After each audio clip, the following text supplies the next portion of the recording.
জীবিত যারা ছিল, জিম্মি ছিল, তারা পেয়ে গেছে। এখন তাদের আর কোনো দায় নেই। ওটা চাপে রাখবে, বলবে যে যারা মারা গেছে তাদের দাও। কিন্তু ওই গুলি বর্ষণ অব্যাহত রাখবে, বিমান হামলা অব্যাহত রাখবে।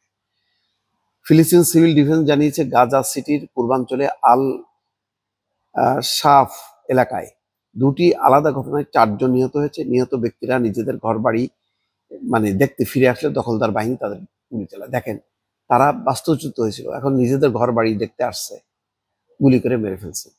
তবে ইসরায়েলি বাহিনী দাবি করেছে তারা কিছু যোদ্ধার দিকে গুলি চালিয়েছে যারা হলুদ সীমারেখা অতিক্রম করে সুজাইয়ার দিকে এগিয়ে আসছিল এবং তাদের জন্য হুমকি তৈরি করেছে। এগুলো সব অজুহাত।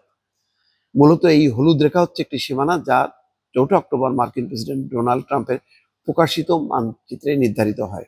যুদ্ধবিরতির অংশ হিসেবে এই রেখার পেছনে ইসরায়েলি সেনারা অবস্থান করছে। তবে গাজা সিটির স্থানীয় বাসিন্দারা জানিয়েছে রেখাটির সঠিক অবস্থান নিয়ে বিভ্রান্তি রয়েছে। তুফা এলাকার বাসিন্দা 50 বছর বয়সী শামির বলেন, পুরো এলাকা ধ্বংস হয়ে গেছে। আমরা মানচিত্র দেখেছি কিন্তু বুঝতে পারছি না সীমা রেখাটি আসলে কোথায়। একটা বিভ্রান্তির মধ্যে রাখছে। যুক্তরাষ্ট্রের মধ্যস্থতায় 10 অক্টোবর কার্যকর হওয়া যুদ্ধবিরতির পর থেকে একাধিকবার গাজায় হামলা এবং সহিংসতার ঘটনা ঘটেছে। গাজা কর্তৃপক্ষের হিসাব অনুযায়ী এই পর্যন্ত 97 জন ফিলিস্তিনি নিহত হয়েছে। এমন চুক্তির পর 97 জন ইতিমধ্যে মারা গেছে, চিন্তা করেন। অবশ্য দুই পক্ষই একে অপরের বিরুদ্ধে যুদ্ধবিরতি চুক্তি ভাঙার অভিযোগ তুলছে। এবং দেখেন, রোববারই বিমান হামলায় অন্তত 42 জন নিহত হয়েছে। ইসরায়েলের দাবি, হামাস যোদ্ধারা রাফা এলাকায় গুলি চালিয়ে তাদের 2 সেনাকে হত্যা করছে। এই ঘটনার প্রতিশোধ হিসেবে এটা চালানো হয়েছে। কিন্তু হামাস বলছে যে এই ব্যাপারে তাদের কাছে কোনো তথ্য নেই যে তাদের কোনো ইউনিট এরকম কোনো আক্রমণ করছে। এগুলো হলো অজুহাত।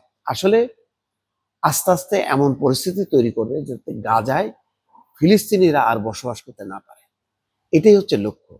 ওই যে আমি দেখেন বলছিলাম যে যখনই জীবিত বন্দীদেরকে পেয়ে যাবে, জিম্মিদেরকে পেয়ে যাবে ইসরায়েল, তখনই কিন্তু উল্টায় দেবে ইতিহাস। এখন ট্রাম্পের কোনো কথা শুনতেছেন না, বরং উল্টা আকারে ইঙ্গিতে হামাসের উপরে দোষ চাপাচ্ছে আর ইসরায়েলকে সমর্থন করতেছে। ইসরায়েল যে এই যুদ্ধবিরতির পর এই গত 8-10 দিনের মধ্যে যে 95 জনকে মেরে ফেললো, এটার ব্যাপারে তার কোনো বক্তব্য নেই।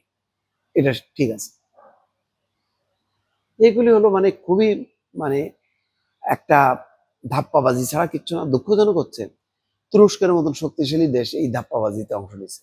তারপরে আরব দেশগুলো, মিশর টিশর, এটা তো যুদ্ধবিরতি হওয়ার সাথে সাথেই সমস্ত আন্তর্জাতিক বাহিনী নেমে তারা ওই সীমান্ত রেখার পাশ দিয়ে তারা বসে যাবে যাতে ইসরায়েল আর ঢুকতে না পারে। কিন্তু কোথায়? ওই হায়নাদের কাছে দিয়ে দেওয়া হলো, গাজাবাসীর কাছে। এখন মারতেছে তারা। কয়েকদিন পরে এমন পরিস্থিতি হবে, আন্তর্জাতিক বাহিনী বলবে বাবারে আমরা ওখানে আর যাবো না। আর আন্তর্জাতিক বাহিনী কি? ওই মিশরের বাহিনী, তুরস্কের বাহিনী। তো ওরা কি এই পরিস্থিতির মধ্যে যাবে নাকি? যাবে না। এবং তার আগেই পরিস্থিতি আরো অবনতির দিকে যাবে, যেটা এখন শুরু হয়েছে অলরেডি। দর্শক।